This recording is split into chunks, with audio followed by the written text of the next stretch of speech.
咁我哋咧今日咧就請咗一個好特別嘅嘉賓啦，叫做 Noon 啦，咁啊，咁你可唔可以簡單大家介紹下你嘅 pronoun 係點樣？係，大家好，我係 Noon 啦，係 afternoon 嘅 Noon 啦。咁我嘅 pronoun 係 they them。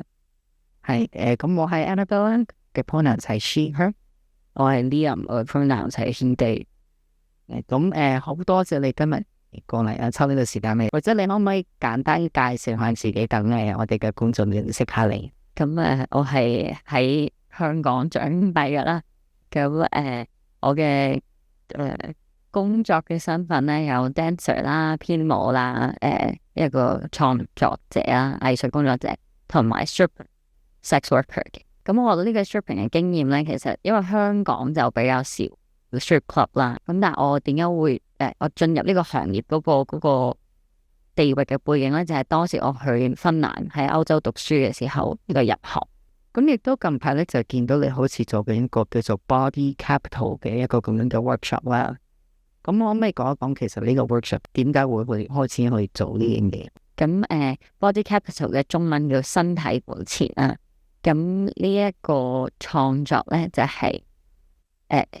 幾個因由啦。一嚟源於我本身就係做緊藝術創作嘅工作啦。咁二嚟就係我覺得當時我喺芬蘭做 strip club 嘅呢個經驗係幾有得着嘅，即係亦都令我對身體啊、對同其他人嘅關係啊、對性啊、性別等等咧都有更加多嘅理解啦。咁就係因為呢個經驗，我就想分享俾其他人知。咁跟住就開始進行一啲創作啦。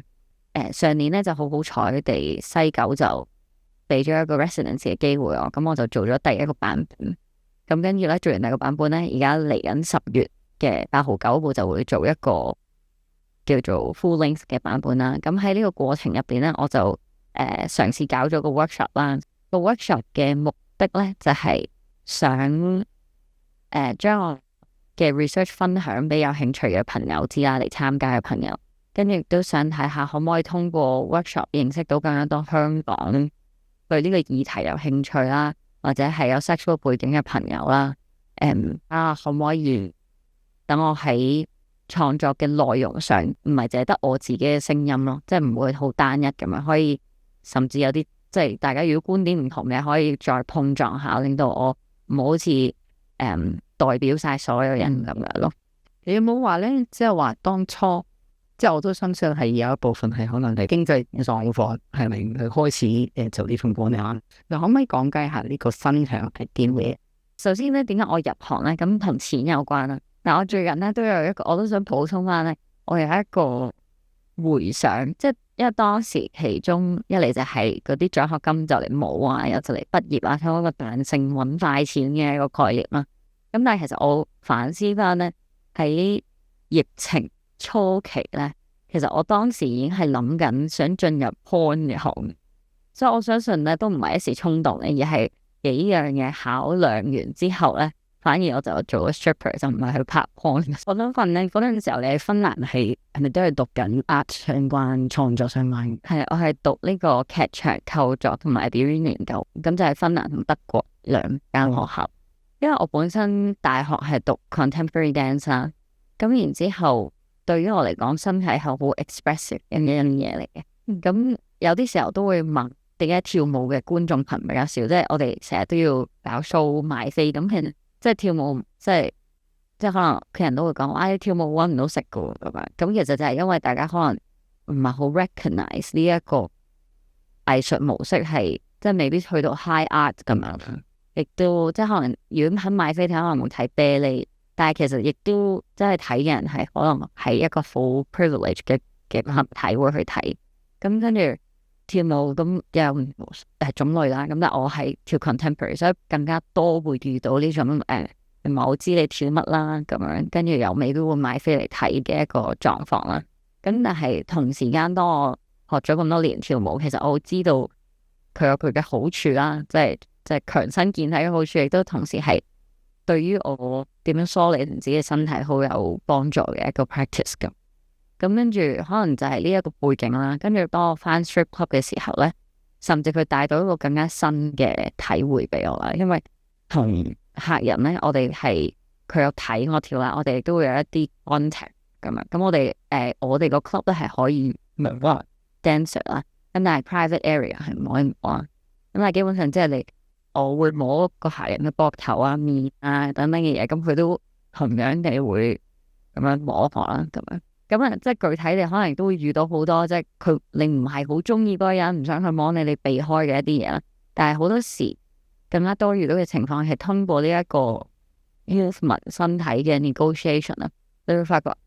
其實呢個人都幾好喎，咁樣即係你會了解佢多咗 as a person 咯。即係可能一開頭對於 strip club 嘅想象就係身體就係一個買賣嘅一個 currency 嚟嘅。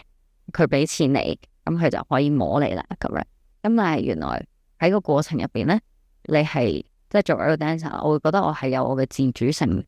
咁樣，亦都會有令我覺得開心嘅時刻嘅。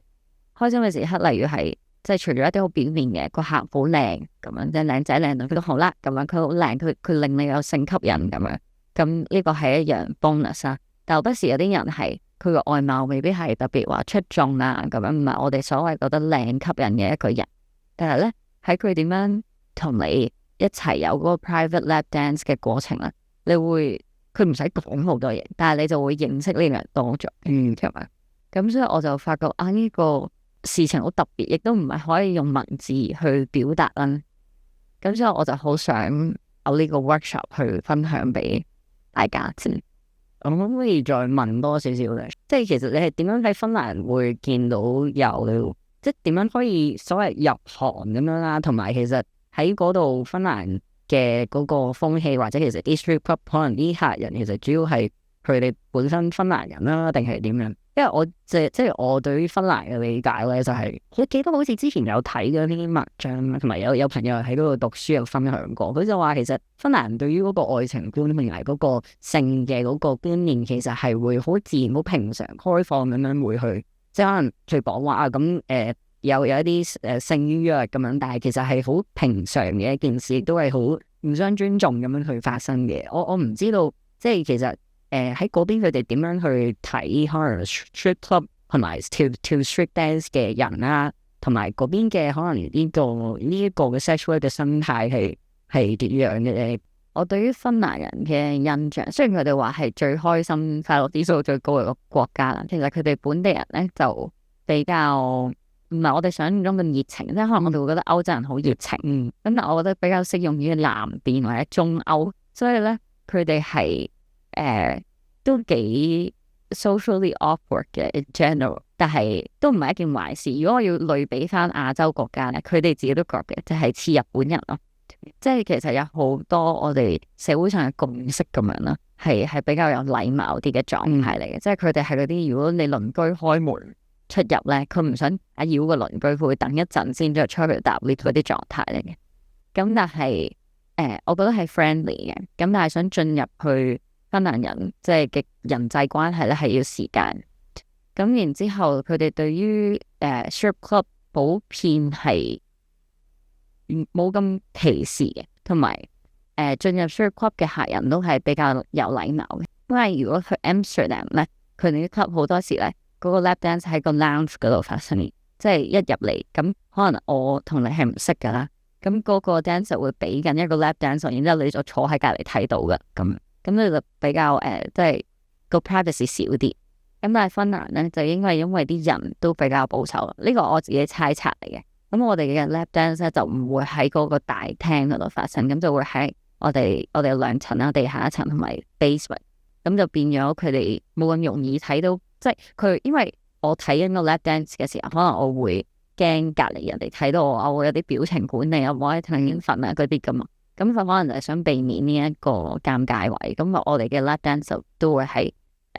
VIP area， 同埋另一件事就係當佢咁樣去 sell 嘅時候，可能個價錢又可以 set 得高啲，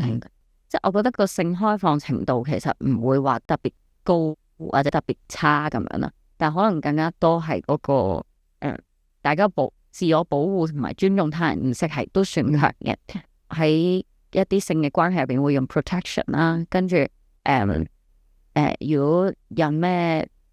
可能你分咗手咁樣，咁你想去做一個體檢，咁你打電話去 public healthcare 嗰度，咁佢哋做嘅 test 嗰啲都唔會話係，即係唔會有歧視嚟咯。即係無論你嘅性取向係咩啊，你嘅 partner 係咩人啊咁樣，咁你只要話因為可能我想 check 一下咁樣，咁佢就會俾你去做檢查。如果喺 gender 方面，亦都唔會咁多 assumption 啦，咁樣即係會問你嘅 pronoun 係咩啦。就算佢哋因為佢哋嘅語言芬蘭語都係同廣東話一樣，就係用佢咁樣嘅，即係喺個他嘅講出嚟嘅版本。我亦都會有好多朋友都係 strippers 啦，然之後佢嘅日常生活，即係佢會有朋友知道佢呢個身份啦，亦都係可以好正常咁去相處，唔會因為你做咩工作，然之後就疏遠你。咁其實你可唔可以講下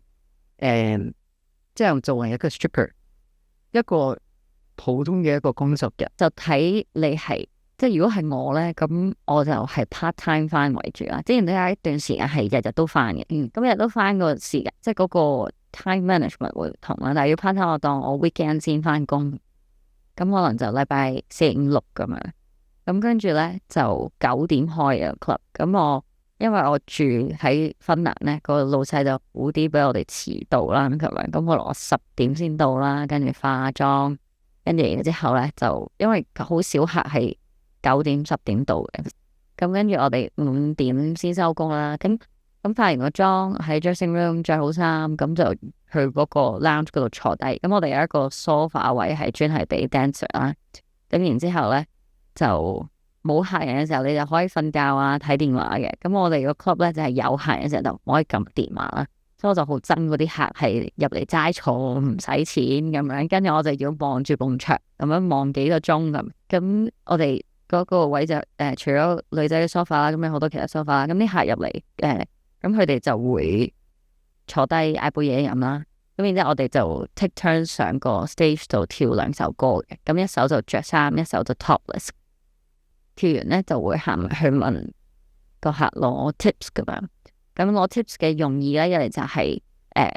即係有錢收啦要咁樣，咁唔係免費睇啦，俾佢知道。然之後二嚟就係認識下客，即係雖然只係可能係咪4個 hi，咁但係你可以 feel 到佢會唔會係同你啱 vibe，會係一個 potential customer 咁。咁跟住咧就會與此同時咧就睇下邊個 dancer 啦，就會去同個客傾偈。咁樣，咁我哋傾偈就會是一個人去嘅啫，咁一個 dancer 一個客咁樣，跟住咧就問佢你有冇興趣 private show 啊？咁跟住我哋就會係我哋 private 係一個 package 連埋 champagne 啦，最少半個鐘，基本上係1個鐘咁樣。咁佢哋就會如果有興趣，就1個鐘之後再續落去。咁如果佢哋 OK，咁我哋就落去個 VIP area，咁啲 sofa 就有個屏風遮住嘅，就唔係房嗰啲。我自己就中意呢啲模式啦，因為我知道喺佢有啲 club 係房咁樣嘅，咁房就係即係嗰個客係真係有就係要攻擊你嘅時候，你就唔知點。咁所以當係一個 sofa 嘅位嘅時候，雖然有一定嘅 privacy 啦，但係有咩事你都仲可以嗌救命或者走。咁跟住咧就會係咁就開個 champagne 啦，你同個客坐咧，咁咪要傾幾個偈。咁如果我哋係1個鐘嘅 private 嘅時候，你好難跳1個鐘舞。咁之後我哋就會吹水一陣啦，咁樣飲下 champagne。即係其實個時間長，你就會 pace 點樣相處咯。咁跟住就遠距離跳一陣，咁跟住近距離跳一陣，跟住開始除個 top，跟住又跳，跟住又傾下偈咁樣。咁然之後就睇你嗰晚有幾多個客啦，或者會唔會冇人嚟啦？有啲時候都係冇人，即係可能冬天或者點樣啦，咁就冇客人嘅話，你就即係齋坐，咁然之後就可能4點零咁就收工翻屋企。因為個 club officially 5點收啦，咁其實4點半冇樓上冇客人嘅時候，我哋就可以即係 sign out 咁樣。咁但係如果有客人咧，係有機會開到7點，即係如果你係賺緊錢啦喺個 private 入邊。咁佢又肯 extend 咁樣，跟住個 club 又未閂，我6點，但係7點嗰啲就係佢使好多錢啦。我想問咧，其實即係你頭先又講到話，其實佢哋入去未必會消費啦。有啲人就真係可以當可能入去咁樣飲嘢，跟住就淨係睇你哋嗰個定期嘅嗰個 show，跟住就咁樣就就咁樣就完咗咁樣都 OK 嘅，即係佢哋係冇話點樣一定要再去消費其他嘢咁。呢個咧就係都要教育下嘅所有聽眾啦。因為咧其實 strip club 首先咧我要承認我做 run club 甚至好多 club 都係好 heterosexual 嘅咁樣啦。咁我哋即係基本上 dancer 就會係即係 feminine 嘅 look 啦，同埋都係 assign team 啦，大部分嘅同事都係客人上咧就都會有女性嘅客人啦。咁我都遇過唔同 sexuality 嘅客人，以我所知咧係好似美國或者澳洲都會有啲 queer 嘅 strip， 但係比較少咁。咁因為係啦，咁講翻我哋啦，咁啲客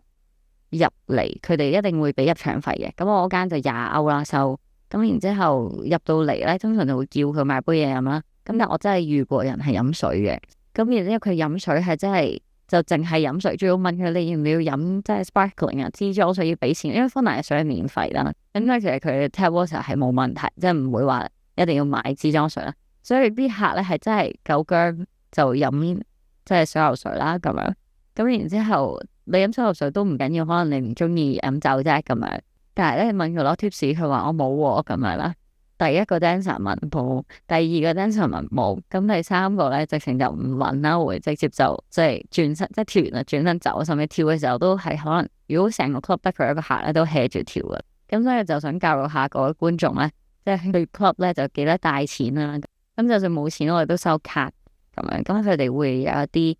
假嘅，即係好似大富翁錢咁樣嘅，咁就唔踎一張就賣俾嗰啲客人，咁等佢俾卡先。咁但係當然呢啲就個 club 會抽翻咗。咁我哋就即係你買$5嘅錢咧，佢就係俾$4。咁有一啲仲少啲咁所以就最好帶現金。我諗所有 club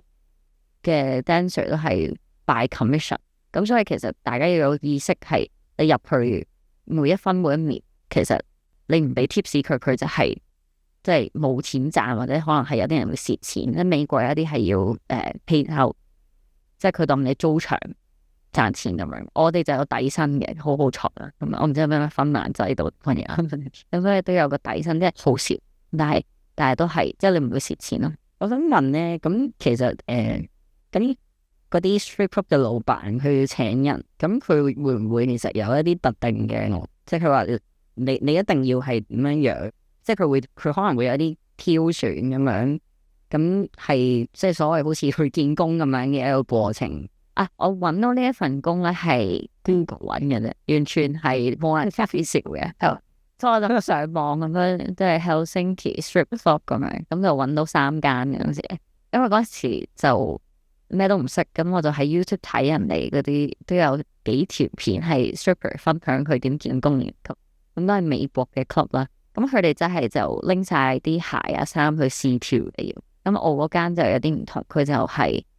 約咗我去傾偈一次先咁。咁傾嘅時候個 manager 同我傾啦，咁我 feel 到其實佢係希望我年紀大啲添，即係唔好嗰啲18歲咁樣，即係咩都唔知。即係佢會問我點解你想做呢份工，佢哋唔想有啲 trouble maker， 即係點解唔中意你太後生，係因為驚你唔知自己想點啊，或者叫埋成班 friend 嚟玩啊咁樣。即係可能你翻工嘅時候嗰班客原來係你啲 friend 咁樣，即係驚有啲人即係唔係好冇乜責任。咁樣就好順利啦，見完工。咁我同佢講話，其實我冇跳過，唔係我知點跳咁樣啦。咁但係我係跳 content 咁樣，所以我應該學得快。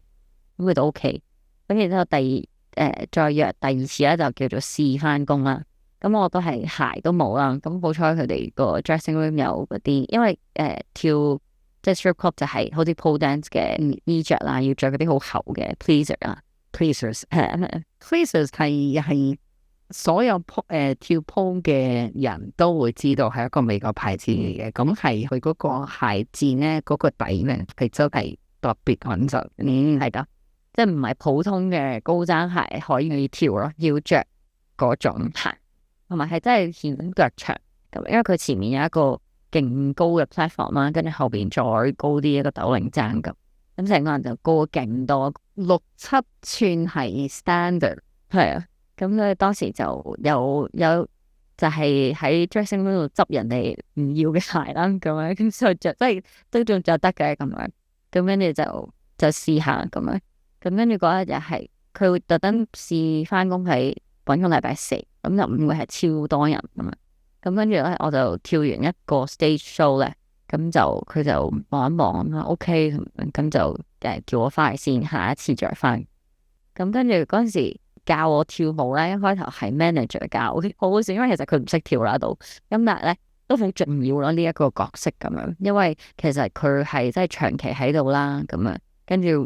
果啲客出，即係啲客有啲咩狀況，佢係第一個面對呢啲事情，跟住到底佢係企喺 dancer 嗰邊啦，定企喺個客嗰邊啦，企喺老闆嗰邊啦，其實都好大分別。咁當時我認識嘅呢一個 manager，咁就係做咗好多年嘅，所以佢就比較 balance 得好啲，都理解我哋即係 dancer 嘅 perspective 咯。即係如果有啲客真係蝦我哋嘅時候，佢都會出聲咁樣。係得一個 manager 定係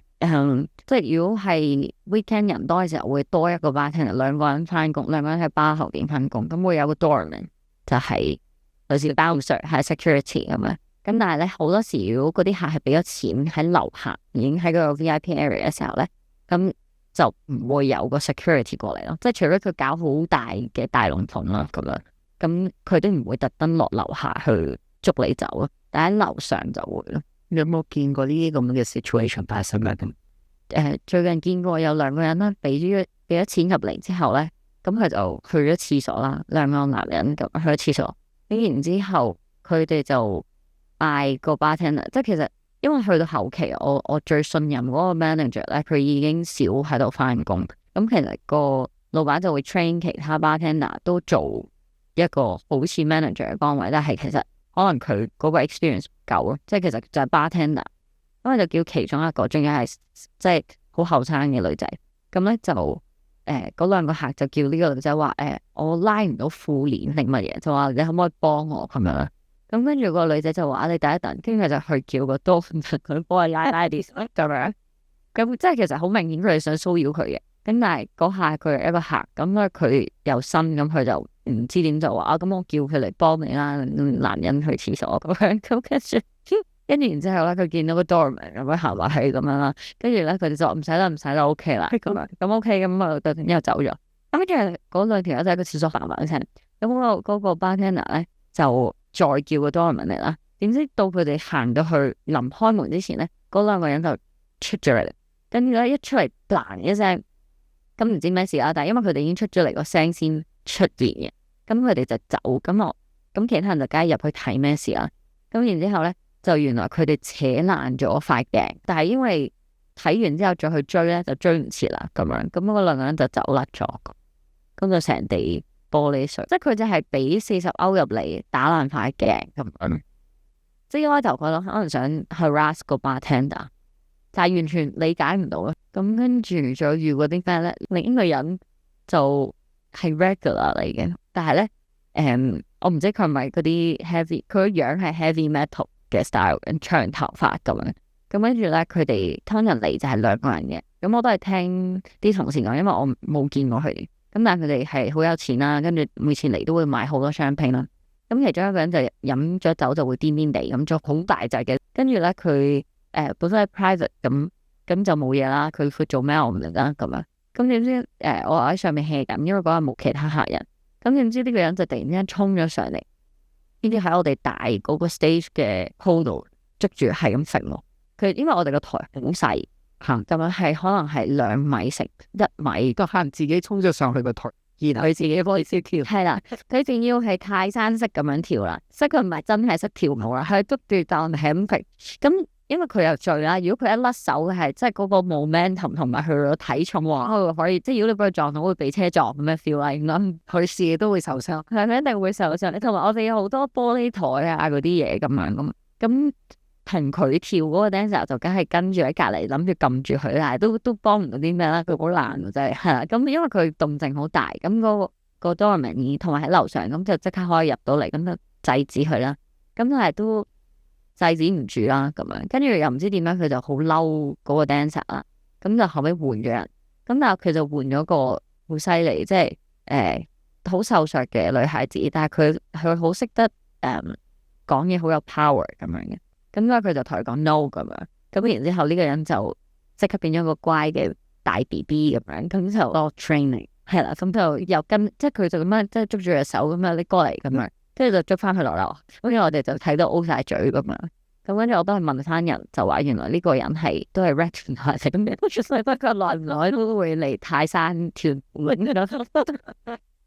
但係因為佢俾錢，所以就即係佢肯消費的話咧，就唔會即刻趕佢走，即係睇佢搞得幾大陣仗啦。咁因為真係好癲，我都聽講過有一個人癲到咧，係唔知點樣個Dorman 個班 Sir 捉佢啦，咁啊，跟住佢就周圍踩住啲 sofa 咁跳咁樣走。係咧，因為我嗰排翻工比較多，咁就有啲日子冇乜客，咁我哋就會講翻呢啲叫事。因為我遇到嘅，我真係遇過就呢個泰山啦，同埋即係打爛塊鏡咁。咁跟住啲 friend 就即係啲同事就 show 翻俾我睇，話以前都試過係真係要制服嗰個人嘅。聽咗嚟講好多就係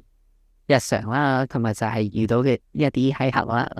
但係你亦都講到就話啱啱咧，就話你喺你個台上你跳完嗰兩首歌，你就會 feel 下啲客同佢哋互動下嘅時候，就 feel 下可能個 vibe 啱唔啱。咁然後就可能係即係話，例如話佢肯消費嘅，佢肯請你去個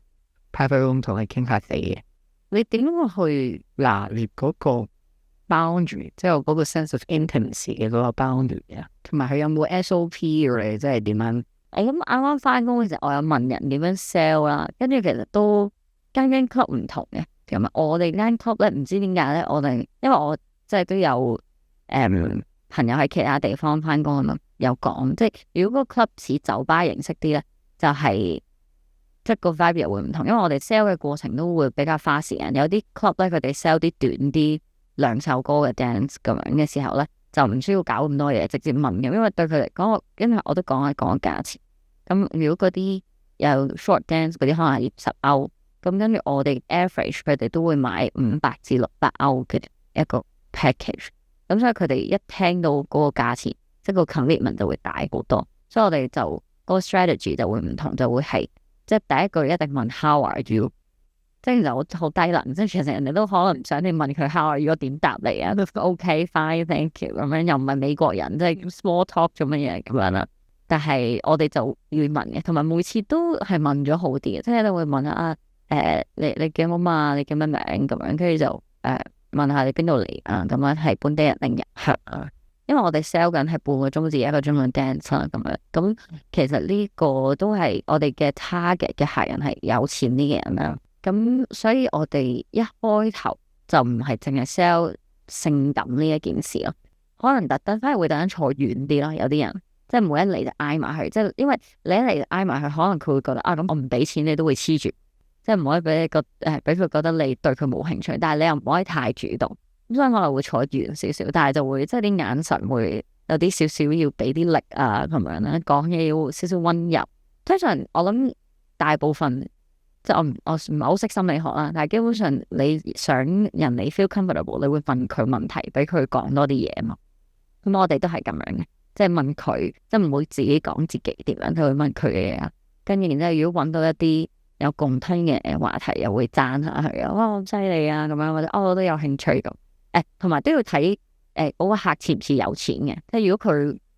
服服地咧，咁可能10分鐘都冇噶啦，傾2分鐘，跟住就問啊，咁你去唔去 private 啊？咁樣啦，即係直接啲咁樣，佢 say no 就 no 咁就走咁。咁如果覺得呢個人係有 potential，可能傾10至15分鐘，係真係會拋開少少 sell 佢呢件事嘅，因為如果一路諗住 sell 佢都會 feel 到咁樣，咁可能就先係即係等佢卸下佢嘅防禦咁樣，跟住就問佢啊，咁你有冇興趣去 private 啊？跟住就介紹我哋有啲man champagne 啊，咁好多有錢嘅客其實咧，即係或者 regular 兼有錢嗰啲啦嚟嘅話，咁佢哋都唔需要你點 sell 噶啦，佢哋已經知道佢會到啲咩服務咁樣，咁佢就只係可能你點樣嘗試叫佢買貴啲嘅嗰個 package， 因為都係1個鐘，但係即係有一啲1個鐘係650歐，有啲1個鐘係1000歐，咁所以就係你點樣，其實都係1個鐘，你點樣可以令到佢俾多啲錢？我哋個 club 咧就有分 full note show 同唔係 full note show 啦，咁 full note 咧就要去到一價位先有啦，咁要你400歐、500歐嗰啲都冇咁樣，咁都係一個鐘。咁個服務就可能係佢有錢啲咧，我都會對佢 nice 啲嘅。咁但係可能係表面上 nice 啊，落到去又未必嘅。即係同埋，我覺得係對於個 nice 嘅定義，因為其實我哋個 club 咧就係唔可以有即係 sexual intercourse 啦，只係我 dancer 可以除衫，個 customer 唔可以除衫啦。呢啲 rules 都好明確嘅。咁因為其實佢俾多啲錢，會唔會我真係對佢好啲咧？又未必嘅，而係佢人係點先係影響我點對呢個人咯。反而係咯，即係都有試過，可能係最近一個經驗啦，就係有兩個係 regular 嚟嘅。咁我就因為我好耐冇去翻工啦，即係之前有一段時間我都唔係分啊，咁翻返去，跟住我都有問啲同事，有冇見到佢哋啊？咁樣，跟住佢哋話冇啊，可能最近經濟唔好咁。跟住但係咧喺我臨離開芬蘭前幾日咁樣，咁佢哋就出現咗喎，咁我就好開心啦咁樣，因為佢哋即係就算佢唔係消費喺我度，佢都一定會消費啦。咁又咁啱輪到，因為我哋後尾改咗一個制度，係要輪流去啲客嗰度嘅，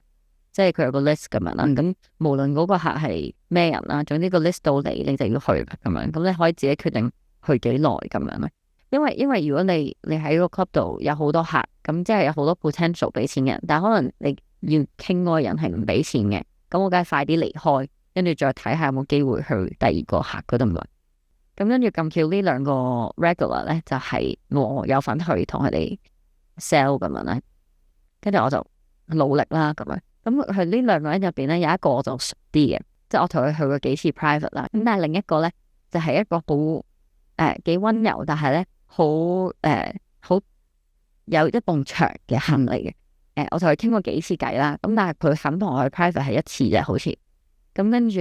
即係總之我就覺得我唔係佢個 type 咯。咁我大概知道佢中意啲好講嘢好溫柔啊，好 nice 啊咁樣嗰啲狀態。咁所以我嗰一次，因為我要同呢一個客傾偈先啦，咁我就即係就扮咗一個 persona 咁樣啦。咁我估係佢中意嗰啲，咁終於成功 sell 到佢去 private 啦。咁我就好開心，咁去啦咁樣。咁即係咁，我一個朋友嘅同事就同另一個去，咁一齊去啦，就落樓下分開坐咁樣。咁點不知咧？嗰個因為我同事招呼嗰個就係中意我多啲，跟住唔知點，因為我同事可能好唔中意佢啦，跟住佢哋就講起我咁樣啦，跟住就想話可唔可以 swap 咁樣，因為我同事就中意另一個客多啲，但係咁樣好煩啦咁。咁但係我俾咗咁多心力去 sell 呢一個客，跟住難得佢 buy 我咁樣啦，咁點知就變咗就因為咁樣，佢哋中間咧就兩個客就行咗出嚟，即係跳跳下 private，跟住就問嗰個另一個客就行埋嚟問啦，可唔可以換咁樣？跟住你哋兩個就自己喺嗰度傾偈，傾咗一陣啦。咁跟住我就問我同事，跟住我就知咩事。咁跟住結局咧係正常佢哋會 extend 幾個鐘，即係2-3個鐘啊至少。咁但係就因為咁咧就冇 extend，就上翻樓上先喎。咁點知上到去咁跟住咧原本我 serve 緊個客咧就即係拜拜咗啦。咁佢就同另一個人傾偈。咁嗰個想同我去 private 嗰個咧，咁好彩地佢亦都真係想同我去 private，咁我哋就重新就再落去，就 stay 多咗1個鐘。呢件事又唔係話爭客嘅，但係就會係因為有呢一啲情況一影響到佢個 mood 咧，咁就有一個危機係，即係明知佢有錢，但係我賺唔到嗰筆錢，但係就唔會話互相之間 stripper 之間就唔會有 beef 嘅，唔會 last 好耐咯，係啊。之前都有試過，有另一個係一個客兩個 dancer，呢啲都會有時有啲問題，因為佢一定即係睇佢，如果佢錢好夠，佢願意一度，因為佢兩個 dancer 就要俾2份錢啊嘛，咁可能佢願意其中一個人續多1個鐘，但係另一個人想同佢拜拜咁樣，咁變咗就會有呢邊問題。同埋可唔可以2個客一個 dancer？好少，因為咧咁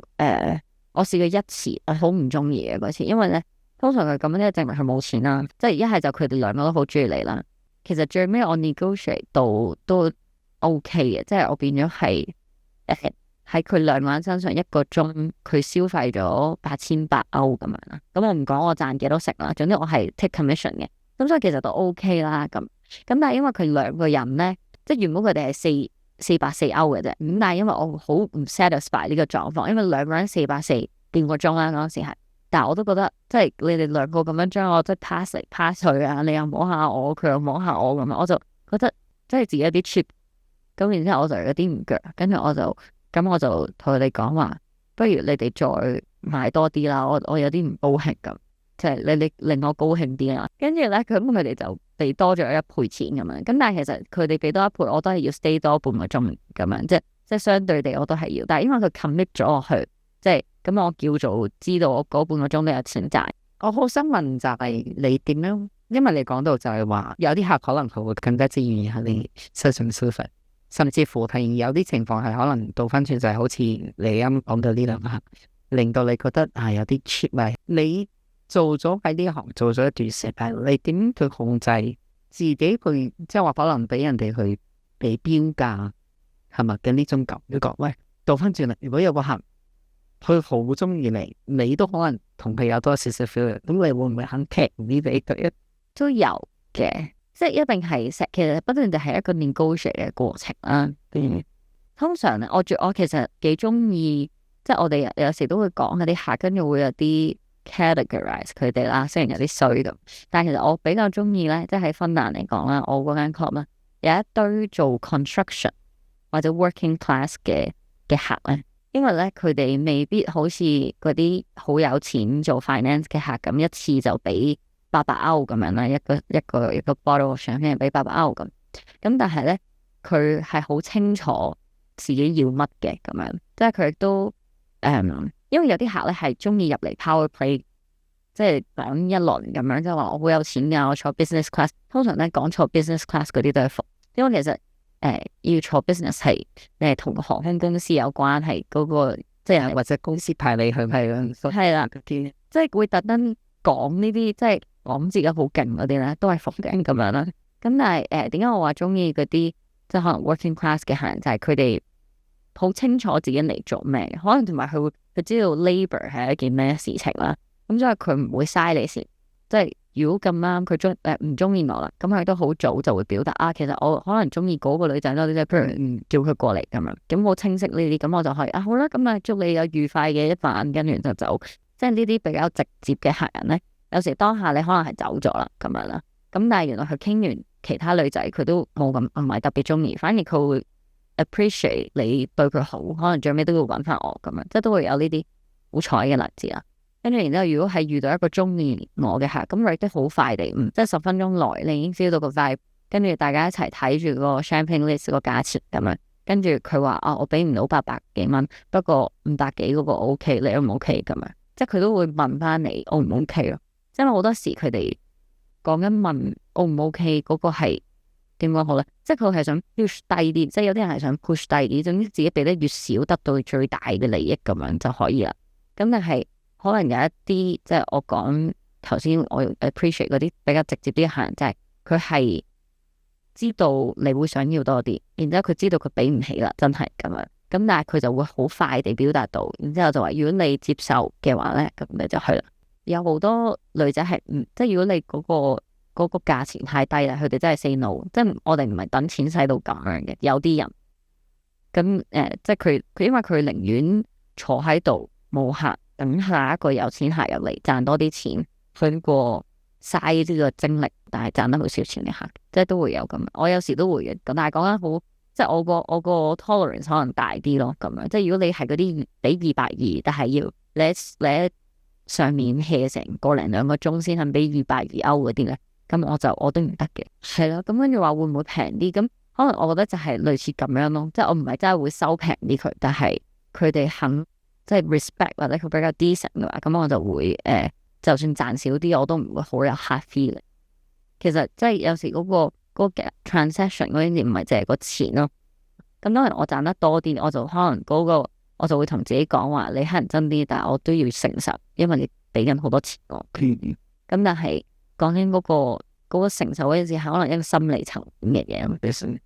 咁所以話即係收平啲，唔係話真係收少啲佢嘅錢，但係佢可能佢喺嗰度消費得比較少，但我都會相對地 respect 翻佢，我唔會黑佢咯。咁但係有啲人係可能佢俾好多錢，但係咧佢就不斷地想除褲，咁我就會避開啦。即係有啲時候係嬲到咧，因為 lap dance suppose 喺個 lap 度跳緊咪嘅。有啲時候有啲人真係即係會令我掹到一個位係我真係行開企好遠咁樣跳咯，或者唔應佢，即係佢 feel 淨係 feel 到係我嬲佢咁樣，即係直接話俾佢聽都係真嘅。因為通常有啲客咧，可能佢一開頭都正正常常啦，咁佢消費第一個鐘正常，第二個鐘好似飲得越多越唔正常咁樣啦。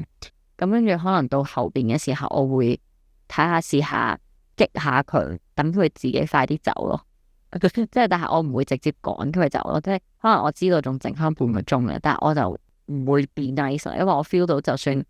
我 be nice，佢可能都係俾完呢個鐘錢就走噶啦嘛。咁我就不如慳翻啲力。但係個客佢會覺得啊你太 hea，跟住佢就同manager 講咁樣，跟住就要俾人話或者點樣，或者抽走多咗你啲錢咁樣嘅情況。我間 club 都有少少呢啲罰錢嘅情況，咁都係令到我幾驚。因為一開頭芬蘭有一個 Alien Act， 因為其實佢哋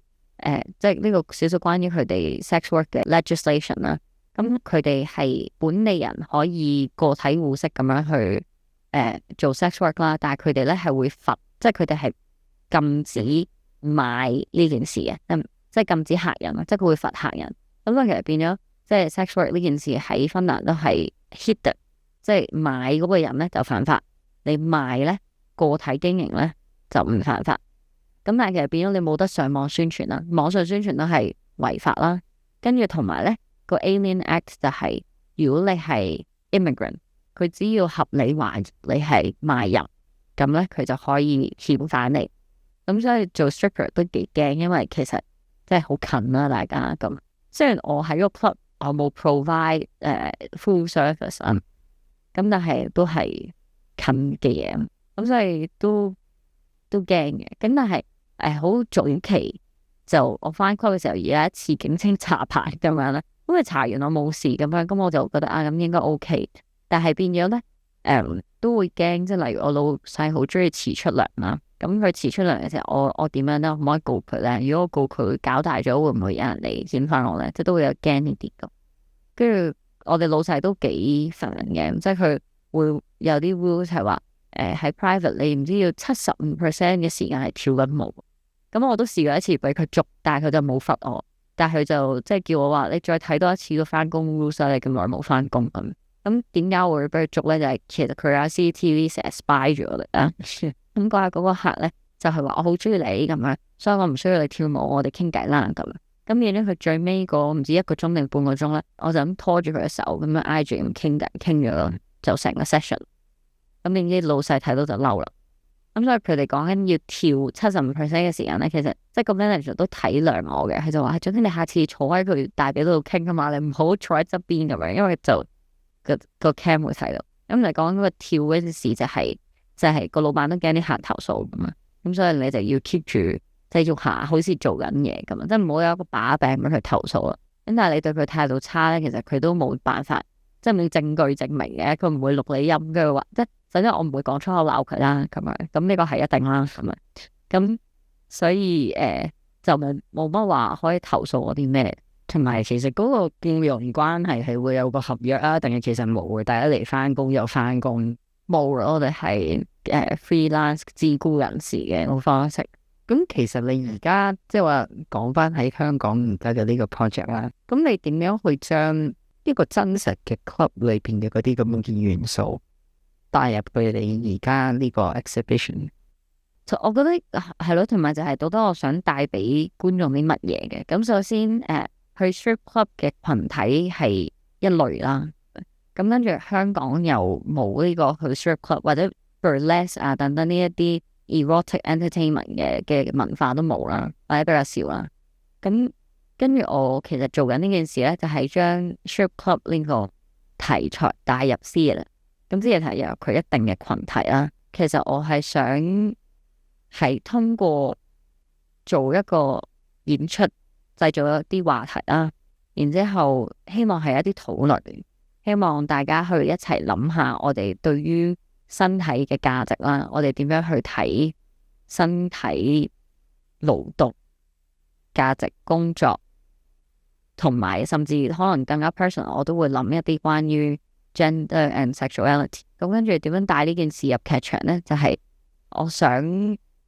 我都想做翻個 strip club 嘅 vibe 啦。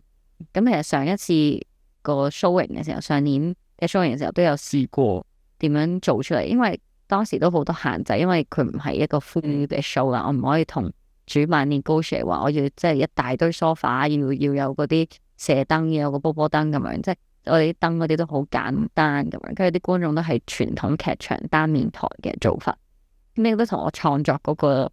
方法有關啦。咁其實當時第一個對我嚟講最深刻嘅嘢就係關於 touch 呢件事啦。咁因為我哋成日可能都會覺得 touch 係即係如果講緊係一個 heterosexual 嘅 attraction 入邊，咁個 touch 就係好同 sex 有關。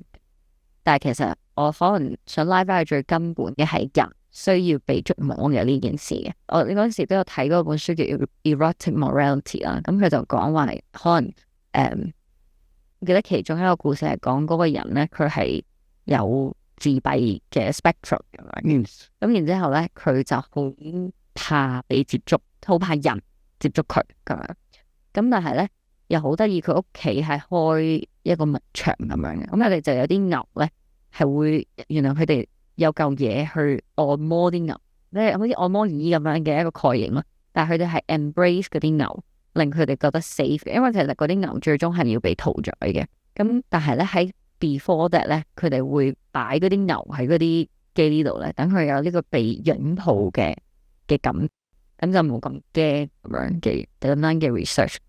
咁然之後呢一個人咧，就係因為佢好怕人，但係其實原來佢發覺觸摸係好重要嘅，即係佢認知呢個世界。咁跟住就去講佢點樣研發一嚿嘢，即係建基於佢見嗰啲牛嗰嚿嘢，咁就整咗一個 machine 俾自己可以 feel 到擁抱。我哋 research touch 係咩啦？到底人需唔需要被接觸啦？咁同埋好多時喺 club 度都會見到，其實大家係寂寞嘅靈魂啊。其實嗰啲人點解咁衰咁 douchebag 咁樣咁貶低其他人，係因為佢好寂寞喺佢嘅生命入邊。咁所以其實喺個 touch 嘅過程入邊，就會遇到好多客，表面上係一個金融大鱷，然之後好串嘴。但係當你跳個 lap dance，咁跟住我又因為我唔係好中意講嘢啦，有啲時候因為可能怕醜，一開始都唔講好多嘢，咁我就順住呢個 flow，即係可能有啲時候係真係同個客20分鐘半個鐘，淨係摸下佢喐少少，即係唔會話次次都要 twerk 啊，係唔 shake 咁樣，即係反而係喐幾下，即係更加比較 sophisticated 嘅一個 approach。但係喺呢一啲 approach 度，你會同佢有更加深嘅 connection。咁呢個係我其中一個對於 touch 嘅得着啦，喺 strip club。咁當時就想呈翻呢件事，咁跟住我就揾咗6個 performers 咁啊，我哋就一齊 study 一個 lap dance 嘅 element 嚇，等佢同嗰個 workshop 玩嘅嘢有啲似。咁我就會講係你點樣接近呢個人啦，因為一嚟就揸個客，其實佢都驚噶嘛。雖然佢知你係，即係佢知佢俾錢係為咗一個好 erotic 一個 sexual fantasy 嘅事情啦，但係例如一嚟就同佢 BDSM 或者一嚟就係咁扭咁，可能佢都會驚咯。咁所以係由你第一下點樣接觸佢，可能即係點一點佢膝頭哥咁樣，咁已經係一個好重要嘅一件事啊，第一個接觸咁。咁我哋就去即係分析下點樣去 approach 人啦。咁甚至係其實你自己都驚噶嘛，你點樣可以 act confident 哈？你到底去 eye contact 幾多啦？如果你驚咁，你咪唔望佢，但係我淨係望住隻手咁，大家都手搭手咁樣。跟住可能咧，即係如果你好想即係睇咩 type 嘅人啦，可能你好想表達嗰種 intimacy 咁，你可以捉佢摸你塊面呢啲嘢咁樣啦，睇你中唔中意佢啦。即係可能你面都會覺得好 too much 嘅，係啦。咁所以當時我就請咗6個 performers， 跟住咧佢哋就有6個觀眾，咁佢哋會主動喺個 show 嗰陣時都會邀請佢問咗佢 consent 咁樣嘅，咁請佢喺個台面度，咁就有6張凳，6個觀眾，6個 performer 加我，跟住就其他觀眾睇住發生緊咩事。咁呢個時候都係比較偏向真係個 club vibe 啦。咁出邊嘅觀眾可能就會睇咗一個編排咗嘅狀態，即係同真係 club 係爭好遠嘅。但係佢可以睇到一啲 strip 會有嘅 pattern，因為我盡量等佢哋係齊嘅動作咁樣。咁而嗰6個坐喺度嘅 customer 咧嘅觀眾咧，佢哋就會係一個比較 sensual 嘅 choreography 嚟，因為佢哋一開頭咧係坐低睇到嘢啦，跟住會有個 act 係蒙眼。真係觀眾嚟，真係觀眾嚟嘅，真係聽到話，真係即刻請咁樣。跟住我都同啲 dancer，因為我嗰陣時就係因為我今次就係有個 workshop 就邀請大家啦，咁可能大家就會有唔同嘅經驗，咁但係上一次咧，因為我要冇乜 budget，咁所以我要好快地排呢件事出嚟嘅時候咧，我嗰六個就係我識嘅朋友仔嚟嘅，咁佢哋全部都係 dancer performer 嘅背景啦，咁佢哋雖然成日 perform 俾觀眾睇，但係會咁近身熱舞咁樣嘅狀態，所以我都同佢哋講咧，即係做一啲心理建設啦，一啲 boundaries 嘅。跟住我話，如果你揾唔到，因為其實咧喺個過程咧，你邀請觀眾啦，咁觀眾當然都要 overcome 一啲心理障礙，但係其實你去跳俾一個觀眾睇，要唔好佢可能你都有係啊，你睇到你 self negotiate 係啦。跟住我就同佢哋講話，如果你揾唔到適合嘅人咧，你可以唔使跳嘅，即係你可以到時坐翻喺你張凳度咯。咁即係總之，我就係希望大家都有選擇權咁。咁呢個都係我喺 club 度學咗一件事，就係其實我哋唔係被逼噶咯，我哋去做呢份工唔係被逼，而係我有一個自主性，我都可以揀向。係咯，其實亦都係點解我咁想去做呢個題材，即係因為我本身喺香港嘅成長咧係冇乜啦，咁我唔知係咪我唔好彩定係年代問題啦。以前經歷嘅關係入邊，成日好多人去 test 我嘅底線啦，然之後當嗰陣時冇一個 transaction 冇價錢冇呢啲嘢嘅時候，反而咧你更加難 say no 咯。係咯，咁諗住好 liberal， 咁我身體自主咁樣，咁總之我就同你發生關係，咁呢個係我嘅選擇，但係其實我冇意識到當中我呢個所謂嘅選擇咧係有少少越儀嘅，即係可能細個唔識講啦咁樣，咁即係就算我同我 consent 一個 relationship， 唔代表我 consent 你醒我，唔代表我 consent 你拖我手，唔代表我 consent 更加多嘅嘢。咁所以好多時以前可能就以為拍拖就等於咩都 consent 晒啦，但係當喺 club 嘅時候咧，可能因為啲嘢好細，即係我係 consent 同你飲酒，我 consent 跳個 lap dance 俾你，但係我唔即係因為 club 嘅 rules， 我哋可以進一步咯。咁當我知道嗰個 club rules 係，如果我即係我哋有啲，例如我唔可以俾我嘅電話號碼啲客人嘅，咁呢個係老闆要噶啦，因為佢驚你自己出去再賺錢，咁啲客就唔翻嚟嘅，即係佢有佢嘅考量。但係對於我嚟講咧，反而可能係一件好事，係因為我可以好直接同啲客講，我唔俾電話你，唔係因為我唔中意你，而係因為佢有個 club rules 咁樣。咁潛移默化之後，我就發覺原來我可以不斷地 say no 嘅，我可以好有邏輯咁樣去 say no to 某一啲嘢，因為我覺得原來 say no 都係要 practice 嘅咁樣。咁喺個 club 入邊就係另外有好多呢啲 practice，咁我就知道個 club 嘅 consent 呢件事咧，即係啲客其實唔一定個個都咁 respect 你啦，咁樣即係唔係佢唔會主動問你 consent， 但係當我不斷地練習如何 set boundaries 啊 say no 嘅時候咧，咁我就即係會着重呢件事。咁咧我呢個就係即係呢個可能我會分享會比較即係 academic 啲啦呢啲用字。咁我自己好重視就係 spectatorship， 咁我就會係我都不斷地思考點樣去將呢件事翻譯成一個喺劇場可以用到嘅語彙啦。咁跟住我就諗到底 striptease 或者係 strip club 嘅 experience 係點樣，跟住我就可唔可以有一個類似脱衣舞嘅構作咁嘅一個結構啦。我就諗觀眾即係 customer 平日入一個 strip club 咧，佢哋一入嚟點解要播呢啲音樂？點解要呢啲燈？點解要 sofa？ 其實就係等佢 settle 舒服啦。跟住就係可能下一步就係 approach and sell，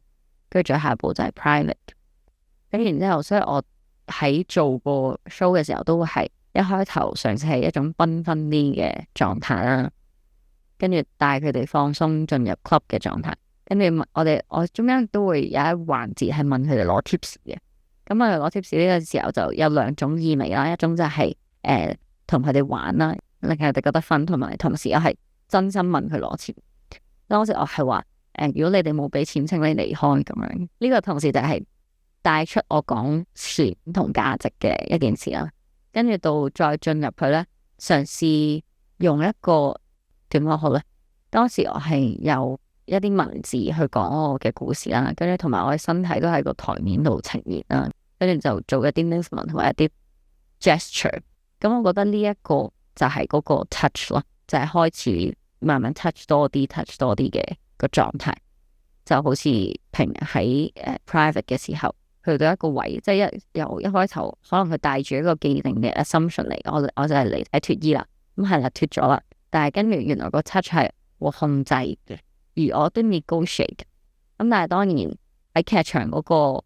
觀眾去到一個位，當我只係可能係跳舞或者我講一個故事嘅時候，佢嘅參與度係低咗嘅，即係比起喺 club 入邊，即係佢除非佢哋係嗰啲好癲嘅觀眾啦，咁佢就會參與得多啲啦，但係最多都係走咯。咁如果當下走，其實就係可能佢走咯，就係佢 reject 呢件事。咁但係其實對我嚟講咯，佢哋繼續睇嘅我就係更加多嘅 open up，呈現緊唔同 layers 嘅我啦，跟住用舞台嘅肢體啦，或者其他燈光啊嘅元素。咁我覺得呢個可能就係我覺得佢一定唔會係直接將 strip club 嘅體驗直接 translate 去 theatre 嘅。你希望個觀眾睇完你呢個 show 嘅時候，有啲咩帶走呢？我覺得對於我嚟講呢，其中我有兩個最大嘅發現啦，喺做呢份工嘅時候，第一就係我嘅身體可以係一個賺錢嘅工具，但係同時間佢有佢嘅自主性嘅，即係我可以有我嘅 boundaries 嘅。咁然之後其二呢，其實我就都係因為返呢份工呢，要 sell 好 fam 嘅自己嘅時候呢，咁我就更加 consolidate 我嘅 non-binary 嘅 identity 啦。咁呢個都係返工嘅時候揾到嘅。咁我最想觀眾帶走嘅係，我想佢哋知道我哋唔 shame 啊。我點解我唔 shame？其實都有啲 privilege 嘅，因為我覺得 strip club 我自己覺得啦，因為我唔係賣 full service 嘅時候呢，好似可以即係見光多啲嘅。至少我試過幾次同唔同嘅朋友、唔同背景嘅朋友去講呢件事，其實個接納度係大啲嘅。有啲人都會覺得跳舞啫，咁你雖然唔着衫都係跳舞啫咁樣，咁佢哋都會嘗試去理解多啲。咁呢個係我 privilege，所以我想講係其實都係工作嘅選擇啦。即係我唔係 shame of 我呢個 choice。然之後我希望通過呢個作品呢，可以大家一齊反思下身體、工作同價值。所以呢個反思，我希望大家可以重新諗一諗點樣對自己同埋對他人嘅身體咯。非常之感謝呢個分享，即係我覺得好多時候我自己咧會覺得咧，其實佢就係一個 art form 嚟嘅咯。即係因為其實佢係一個佢就係一個表演嘅形式嘅作用，我會睇呢件事。其實佢又好需要好多技巧啦，亦都係唔係咁容易嘅呢樣嘢。係啊，同埋就係會令我覺得就係其實我哋個身體咧，佢係喺我哋所有即係話你可能會有啲好抽象嘅一啲哲學啊，一啲 theories 啊咁樣，但係始終所有嘅呢啲嘢咧，你要落翻去地面，落翻去現實世界嘅時候咧，你咧就會落翻去個身體裏。咁結果就係所謂嘅嗰啲權體制啊，或者即係話可能即係話，如果你覺得我自己冇咁多錢嘅，我擔心我需要呢個係，咁你嗰個 self bargaining 其實係喺呢個咁樣嘅過程中，係人係先會係最好多時候往往都係最直接去觸摸到性別啦、慾望啦、機制啦，係嘛，甚至乎係權力嘅最直接嘅一個界面啦，係人聽上去。咁所以我覺得非常非常之 thankful 啦，係同你其實真係屬於 empowering 嘅，我覺得，因為其實反而係咁樣先至，我會更加感受到嗰種自己對於自己身體嘅嗰個掌控嗰樣嘢，其實都直頭唔係口語式咁樣去講緊話點樣去有一個身體自主，其實係一個佢咁樣去實踐嘅形式嚟，佢揾到其實自己嘅身體想要啲咩，同埋其實自己想要啲咩，呢個係好緊要嘅，我覺得。非常非常之多謝你今日分享，謝謝大家。我哋可以再講多一次咧，咁嚟緊 Noon 咧，佢會有個 show 啦。係啊，喺10月嘅8號同9號就會喺西九戲曲中心度做嘅。非常非常之多謝大家，咁我哋下次再見啦，拜拜。